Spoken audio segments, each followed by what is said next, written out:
Urtzi Urkizu kazetariak streaming aroa saiakera aurkeztu du gaur Alberdani argitaletxearen eskutik. Lan honetan, streaming plataformek azken hamarkadan ikusentzunezkoen kontsumoan eta industrian izan duten eragina aztertzen du. Netflix eta antzeko streaming plataformak duela 10 urte inguru iritsi ziren Euskal Herrira eta zabaldu ziren mundu osoan eta asko aldatu da kontsumoa,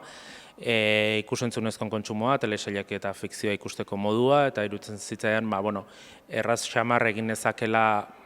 liburuxka bat horren inguruan, batetik nire iritzi batzuk bertan jasotzeko, Garazi Goia adituarekin ere elkarrizketa bat luzea egin nuen eta uste saiatu nahi zela ikuspegi zabal bat ere ematen, batetik estatu batetako plataforma horiek nola funtzionatzen duten,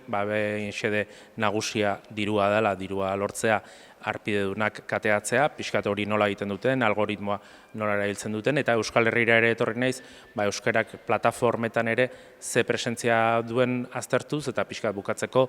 zinema aretoek ote duten etorkizuna, eta plataformek zineman zer eragin indizan dezaketen aztertuz. Liburuan Netflixen aurkeriak zein dien ere aipatu dut, eta hor aipatu ditut herrialde desberdinetakoak, eta noski nagusiek estatu batutakoek dirua bilatzen dute eta plataforma publikoetan edo talde publikoen plataformek ez lukete berez hori bilatu beharko. Orduan, badaude horre eredu desberdinak, EITBek 5 plataforma sortu ditu eta segmentatuta nolabait ere audientzia parte bakoitza nola harrapatu nahi duen eskaintza desberdina da eta Katalunian esate baterako plataforma bakarra 3 hor barruan sartu dituzte kirola, podcastak, fikzioa, albistegiak eta orduan hor badaude eredu desberdinak, baina azken finean da talde bakoitzak eskaintzeko daukan edukia modu digitalean eskaintzea, gaur egun konsumoa hor baitago plataformetan eta lehengo edukiak oroar modu tradizionalean transmititzeak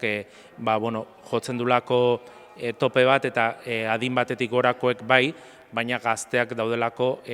plataforma digitaletan bereziki. Ikusentzunezko sektorean eta plataformen arloan aldaketak etengabeak dira eta egunero gertatzen ari da zerbait, sektoreko estatu batetako batek aurreko baten esan zuen. Orain gertatzen denak hemendik 5 minuturako zeuraski ez du balio. Eta Warner Bros. Discoveryren salmentan inguruan ataltxo bat sartu liburuan, baina hori ere hemendik gutxiraia zarkituta gelituko da,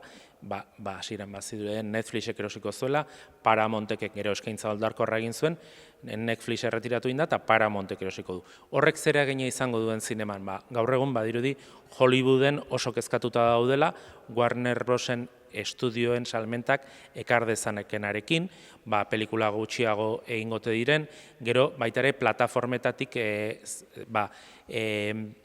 plataformen eragina konsumoan ere bada, eta hau da, pelikula handi bat zinemaretoan estrenatzetik plataformera iristeko epeak, egun tarte horiek, garai batean handiagoak ziren, horiek murrizten joan dira, eta plataforma batzuentzat argita garbi zinema aretoen negozioa ez da lehentasuna, eta badago kezka horrekin. Hala ere, ni liburuan baikorra azaltzen naiz, eta itxaropena badut zinema aretoek etorkizunean jarraipena izango dutela. Duela urte batzuk ere, adibidez, paperezko egunkariekin aipatzen zen, edo irratia helko zela, paperezko egunkari jarraitzen dute, 27 urte dira paperezko egunkari batean lan egiten dudala, irratiak ere hor jarraitzen dut, nik uste zinemak ere modu batean edo bestean, adimen artifiziala ere akaso tartean egongo dela, baina zinemak jarraituko duela. Estatu batutako plataforma handiak izan dira oinarri,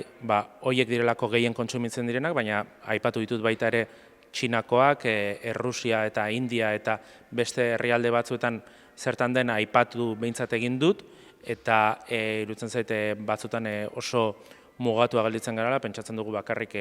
plataformak estatu batuetakoak direla, baina beste herrialde batzuetan ere badago eragina, eta konpainia handiek ere baituzte negozioak beste herrialde batzuetan, hor aipatu dut momentu batean, adibidez, Indian Disney Plusek egin du akordio bat hango plataforma handi batean, eta hor 500 milioi ikusentzule daude plataforma bateratu horretan. Pentsa, beraz, zenbat jende dan hori, naiz eta jendeak Netflix izan buruan, eta Netflix da gerra irabazi duna nazioarte mailan mendebaldeko ikuspegitik 325 milioi harpidedun baititu. Nik esango nuke herrialde guztietan streaming plataformek oso modu altzekoan jokatzen dutela, ez dagoela alde handirik haien artean, batzuk lortzen duten nolabait ere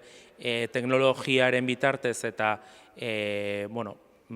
ikusleen datuen bitartez eskaintza hobea egitea, diru gehiago daukatelako eta badaukatelako ja marka bat erraz zabaltzen dena, baina orokorrean nik esan nuke joera berdintsutan dabiltzala mundu mailan herrialde desberdinetako streaming plataformak.